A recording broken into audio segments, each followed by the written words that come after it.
बिस्मिल्लाहिर्रहमानिर्रहीम। अस्सलाम वालेकुम मेरे प्यारे व्यूअर्स, कैसे हैं आप सब लोग। उम्मीद करती हूँ आप सब लोग खैरियत से होंगे। यमी फूड विद आलिया में आप सब लोगों को खुश आमदीद कहती हूँ। व्यूअर्स, आज मैं आप लोगों के लिए बहुत ही छोटी सी लेकिन बहुत ही मज़ेदार और बहुत ही यूनिक सी रेसिपी लेकर आई हूँ। ये बहुत ही मज़ेदार, चटखारेदार और बहुत ही यमी सी आलू बुखारे की चटनी है, जो कि शादियों में अक्सर बनाई जाती है। वैसे पहले तो ये तकरीबन हर शादी में ही बनाई जाया करती थी, लेकिन अब ज़रा कुछ कम हो गई है। लेकिन अभी भी कुछ लोग इसे बनवाते हैं और ये बहुत ही मज़े की लगती है और तकरीबन महीना भर, 1.5 महीना भर आप इसे रख कर इस्तेमाल कर सकते हैं। और इसकी सबसे बड़ी खूबी ये कि इसमें कोई प्रिजर्वर वगैरह भी नहीं डलेगा। उसके बगैर ही ये आराम से काफ़ी दिन निकाल जाती है। इसे बनाने के लिए बहुत थोड़े से इंग्रेडिएंट्स चाहिए और जो चीज़ें चाहिए वो ये हैं। तो चलें फिर बिस्मिल्लाह करते हैं, किचन में चलकर रेसिपी स्टार्ट करते हैं। 1 कप खुश्क आलू बुखारे, मैंने इसे पानी से अच्छी तरह धोकर साफ़ कर लिया है। 2 कप चीनी, आपने जितने आलू बुखारे लेने उससे डबल आपने चीनी लेनी है। और उससे 2.5 गुना मैंने पानी लिया है। ये वाले कप मैंने आलू बुखारे के नापे हैं, यही मैंने चीनी के नापे हैं और यही मैं 2.5 कप पानी के लूँगी। इसके अलावा हमें जो चीज़ें चाहिए, हमें चाहिए नमक आधा चाय का चम्मच, मिर्च 1 चाय का चम्मच, थोड़ी सी छोटी इलायची के दाने मैंने लिए हैं और 2 टेबलस्पून सफ़ेद सिरका चाहिए और 4 मगज़। ये आपको अपनी पसंद के मुताबिक रखने हैं। अगर आपको ज़्यादा मगज़ पसंद है तो आप बेशक ज़्यादा डाल लें, वरना बेशक 1-2 चम्मच से भी काम चल जाएगा। एक पैन लेकर उसमें पानी डाल दूँगी। 2.5 कप पानी डालना है मैंने। और आलू बुखारे चूँकि पहले धोकर रखे तो थोड़े से वो नरम हो गए हैं। अब उसमें मैं 1 कप आलू बुखारे डाल दूँगी और उसे पकने के लिए रख दूँगी।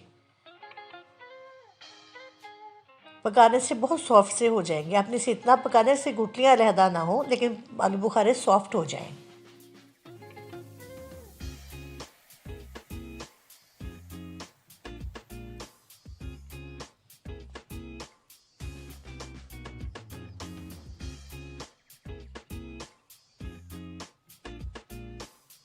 देखिए आलू बुखारे फूल गए हैं, सॉफ्ट हो गए हैं, लेकिन अलहदा से नहीं हुए। गुठलियाँ और आलू बुखारे का पल्प अलहदा अलहदा नहीं हुआ।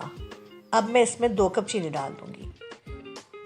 चीनी बस 2 कप ही डालने से ज़्यादा नहीं आपने डालनी, वरना ये जम जाएगी, चीनी ही बन जाएगी दोबारा। अब मैं इसमें नमक, मिर्च और छोटी इलायची के दाने डाल दूँगी और इसे इतना पकाऊँगी कि भैया ठीक हो जाए। आपने इसे एक तार का शीरा वगैरह नहीं बनाना, क्योंकि अगर आप इसे बहुत गाढ़ा रख लेंगे तो फिर ये जम जाएगी। इसे थोड़ा पतला ही होना चाहिए। जब ये ठंडी हो जाएगी तो खुद ही थोड़ी थिक हो जाएगी।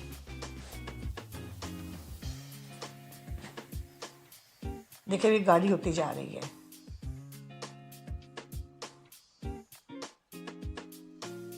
इस स्टेज पे मैं इसमें सिरका डाल दूंगी। देखिए कितनी प्यारी शक्ल आई है इसकी।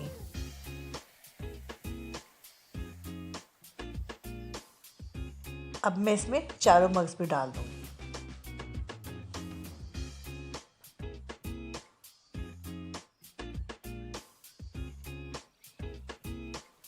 नहीं जी, हमारी चटनी बिल्कुल तैयार हो गई है।